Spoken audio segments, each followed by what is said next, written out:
Tenali Raman series में आप सभी दोस्तों का स्वागत है। एक दिन महाराज कृष्णदेव राय ने कहा, सभी दरबारी तथा मंत्रीगणों को ये आभास तो हो ही गया होगा कि आज दरबार में कोई विशेष कार्य नहीं है और ईश्वर की कृपा से किसी की कोई समस्या भी हमारे सम्मुख नहीं। क्यों न किसी विषय पर चर्चा की जाए। क्या आप जैसे योग्य मंत्रियों व दरबारियों में से कोई सुझाव दे सकता है, ऐसा विषय जिस पर चर्चा कराई जा सके? तभी तेनालीराम बोला, महाराज, विषय का निर्णय आप ही करें तो अच्छा होगा। महाराज ने कुछ सोचा, फिर बोले, जैसे कि आप सभी जानते हैं कि क्षत्रिय, वैश्य, शूद्र तीनों वर्ग ब्राह्मण को पूजनीय मानते हैं। सभी दरबारियों व मंत्रियों को महाराज का ये प्रश्न बेहद सरल प्रतीत हुआ। इसमें कठिनाई क्या है? महाराज, ब्राह्मण गाय को पवित्र मानते हैं, गाय जो कामधेनु का प्रतीक है। एक मंत्री ने उत्तर दिया। दरबार में उपस्थित सभी लोग उनसे सहमत हुए। तभी महाराज बोले, तेनालीराम, क्या तुम भी इस उत्तर से संतुष्ट हो या तुम्हारा कुछ अलग राय है?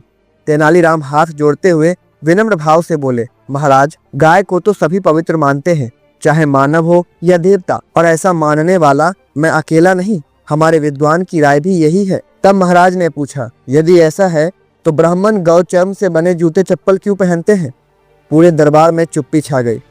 दरअसल महाराज ने जो कुछ भी कहा था वो बिल्कुल सच था।